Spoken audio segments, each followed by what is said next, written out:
সাথে অন্যায় হচ্ছে।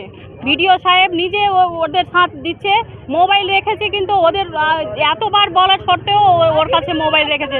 চেক করেনি মোবাইল, প্রশাসনকে আমি বলেছি কিন্তু মোবাইল চেক করেননি। কাকে মোবাইল দিচ্ছে ব্যবহার করতে? কামাল, পূর্ত কামালকে।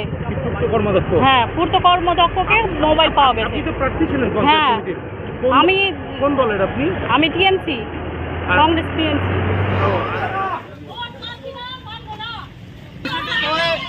এক পক্ষে পক্ষপাতিত্ব করে দিয়ে বিরোধীদেরকে মোবাইল রাখার সুযোগ দিয়ে বারবার রিকোয়েস্ট করার পরেও সেই মোবাইল চেক করেননি। সেই ভিডিও স্যারের কাছে আপনারা যদি এখনো পারেন, আইসিটার উপস্থিত আছে,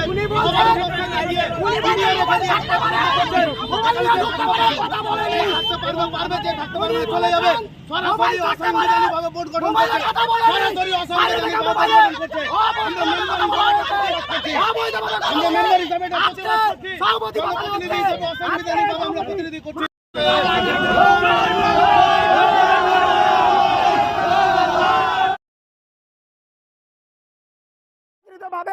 আজকে উনি নিজের বল প্রয়োগ করে উনি মোবাইলে জয়েন্ট ভিডিও নিজে মোবাইলে কথা বলিয়ে আজকে সভাপতি বসানো হচ্ছে। এই সভাপতি কোন রকম ভাবে বসানো যাবে না, আমরা মানতে পারছি না। সভাপতি কাকে বলা হয়েছে এখন বলা যাচ্ছে না, কিন্তু ভোটটাই অবৈধভাবে করেছে।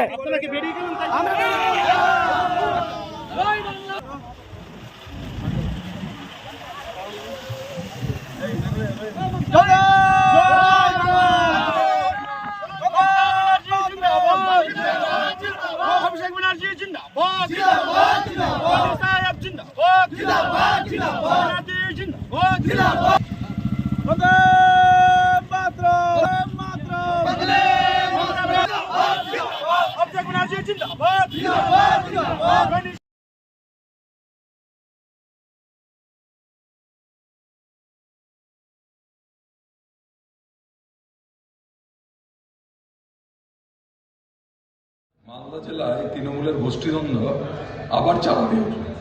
কালিয়াচক পঞ্চায়েত সমিতি, সেখানে সভাধিপতি মারা যাওয়াতে সভাধিপতি পোস্টটা ভ্যাকেন্ট ছিল। আজকে অফিসিয়াল ইলেকশন ছিল, সেখানে আমরা দেখলাম তৃণমূলের যিনি অফিসিয়াল প্রার্থী তাকে হারিয়ে তৃণমূলের আরেকটা গ্রুপের প্রার্থী সেখানে জয়লাভ করল। এর থেকে প্রমাণ হয়ে যাচ্ছে যে সারা দলটা মালদা জেলাতে তৃণমূল গোষ্ঠীদ্বন্দ্বে একাকার হয়ে গেছে।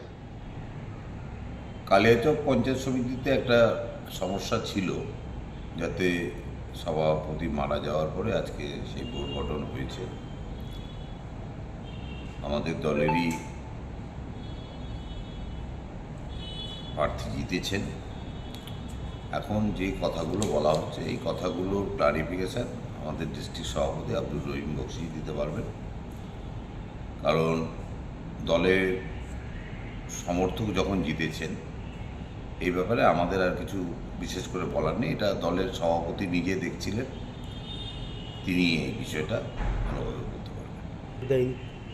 দেখুন, যখন এইসব গ্রাম পঞ্চায়েত, পঞ্চায়েত সমিতি, এইসব জায়গায় যেগুলো হয় আর কি, অ্যাকচুয়ালি বেসিক্যালি এই জায়গাগুলোতে কোনো মেম্বার, দেখবেন বিরোধী দলের মেম্বাররাও বিভক্ত হয়ে যায়, সরকারি দলের মেম্বারও বিভক্ত হয়ে যায়, বিরোধী দলেরও মেম্বারও বিভক্ত হয়ে যায়। এটা একটা ট্র্যাডিশান।